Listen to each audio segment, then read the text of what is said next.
यानी हुकूमत ने वाज़ेह कर दिया है कि अरकान ने अलल ऐलान मान लिया है कि उन्होंने पार्टी छोड़ दी है, उन पर आर्टिकल 63A का इतलाक हो गया है, इसलिए कार्रवाई का आगाज़ किया जा रहा है। लेकिन सवाल ये उठ रहा है कि सिर्फ इजहार करने पर अरकान पर फ्लोर क्रॉसिंग की कार्रवाई की जा सकती है और क्या उन्हें वोट डालने से पहले शो कॉज नोटिस जारी करके डीसीट किया जा सकता है। अहम बात यह है कि सुप्रीम कोर्ट आयशा गुललई के केस में वाज़ेह तौर पर कह चुकी है कि ज़ुबानी तौर पर मुस्ताफ़ी होने की कोई कानूनी हैसियत नहीं है जब तक तहरीरी तौर पर रुकन का इस्तीफ़ा मंजूर नहीं किया जाता। इसलिए अदालत आर्टिकल 63A के तहत यह करार नहीं दे सकती कि आयशा गुललई ने पार्टी से इस्तीफ़ा दिया है। लेकिन मौजूदा सूरत हाल में हुकूमत का मौक़िफ़ किस हद तक कानूनी तौर पर दुरुस्त है, इस हवाले से हमने कानूनी माहिरीन के सामने सवाल रखे कि क्या मुनहरिफ अरकान के खिलाफ वोट डालने से पहले आर्टिकल 63A के तहत फ्लोर क्रॉसिंग की कार्रवाई हो सकती है, और अगर इस पूरे अमल के बाद कार्रवाई हुई भी तो नाअहलियत हयात होगी या फिर वो इलेक्शन लड़ पाएंगे। देखिए उन्होंने क्या जवाब दिया।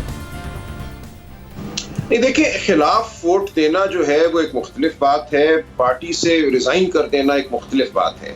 इन लोगों ने पार्टी से रिजाइन तो नहीं किया, उनका ये कहना है कि वो जाहिर है अपनी जो भी वजूहात बताते हैं उनकी बुनियाद पर वो एक खास तरीके से वोट करना चाहते हैं, अपनी पार्टी के वजीर आजम के खिलाफ वोट करना चाहते हैं।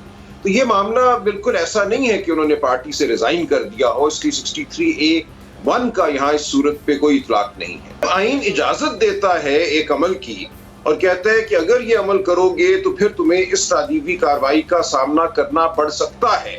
तो जाहिर है कि वो अमल आईन में ने मुतसव्वर किया है, तो वो अमल बजाते खुद तो एक मैं समझता हूँ 63(1) जो F है, जहाँ ताहयात नाअहली की बात की गई है या सुप्रीम कोर्ट के फैसले की वजह से ताहयात नाअहली अब हमारे सामने है, तो उसका इतलाक तो नहीं होगा, लेकिन उसके लिए बहरहाल एक अलहदा कार्रवाई करना पड़ेगी, एक अलहदा पिटिशन फाइल करना पड़ेगी। और जब ऐसा होगा और अगर ऐसा होगा तो फिर अदालतें फैसला करेंगी कि अगर एक शख्स अपनी पार्टी की हिदायत के खिलाफ वोट देता है तो क्या वो एक ऐसी बदअहदी का मुर्तकिब हुआ है कि उसके बाद उसको सादे कमीन नहीं तसव्वुर किया जा सकता और वो नाअहल करार पाएगा। ये बिल्कुल एक मुख्तलिफ मामला है। नशस्त से महरूम हो जाना एक बात है और ताहयात नाअहल हो जाना या किसी खास मुद्दत के लिए नाअहल हो जाना एक बिल्कुल मुख्तलिफ बात है।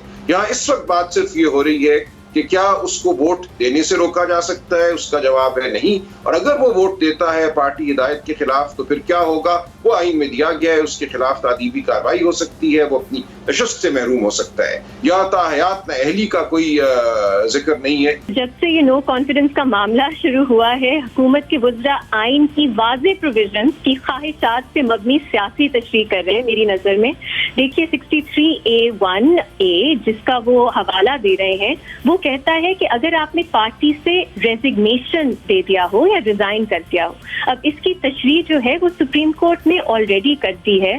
आयशा गुललई वर्सेस इमरान खान में उन्होंने कहा है कि स्पीचेस में, स्टेटमेंट में अगर आप कह भी दें कि हमने रिजाइन कर दिया है, वैसे यहाँ पे मुझे नहीं मालूम किसने कहा है कि हमने पार्टी से रिजाइन कर दिया, लेकिन सुप्रीम कोर्ट ने कहा अगर आपने वर्बली कह भी दिया है वो नाकाफी है, आपने पार्टी हेड को रिटन रेजिग्नेशन देनी है, फिर 63A(1) जो है वो किक इन कर सकता है। दूसरी अहम चीज ये है कि प्रोसीजर वही होगा, जो पार्टी हेड है वो डिक्लेरेशन शो कॉज के बाद स्पीकर को देंगे, स्पीकर आगे इलेक्शन कमीशन को देंगे और इलेक्शन कमीशन जो है वो 30 दिन के अंदर अंदर फैसला करेगा डी सीटिंग का। आप डी सीट होते हैं उस वक्त के लिए और आप फिर इलेक्शन लड़ सकते हैं और यही प्रैक्टिस भी रही है।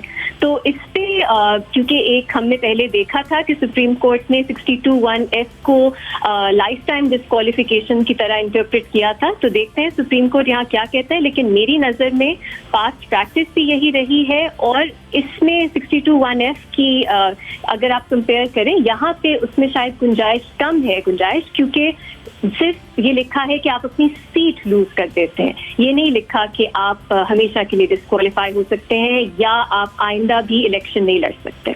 मैं नहीं समझता कि ये मुमकिन है जब तक कि वो वोट कास्ट ना कर दे खिलाफ, क्योंकि अगर किसी ने इंटेंशन का इजहार भी किया है तो कोई चीज अमर माने नहीं है कि वो उस वक्त तक अपना माइंड ना चेंज कर ले और वोट खिलाफ ना डाले।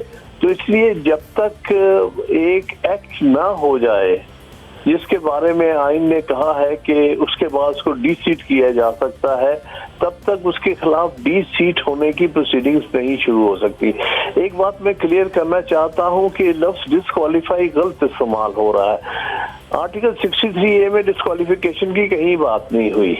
उसमें ये कहा गया है कि अगर उसकी डिफेक्शन जो है, जिसका डिक्लेरेशन जो पार्टी हेड देगा, अगर उसको एंडोर्स कर देती है इलेक्शन कमीशन, तो फिर वो डी-सीट हो जाएगा। तो ये सारी प्रोसीडिंग्स जो है वो डी-सीट होने की है, डिस्क्वालिफिकेशन की नहीं है।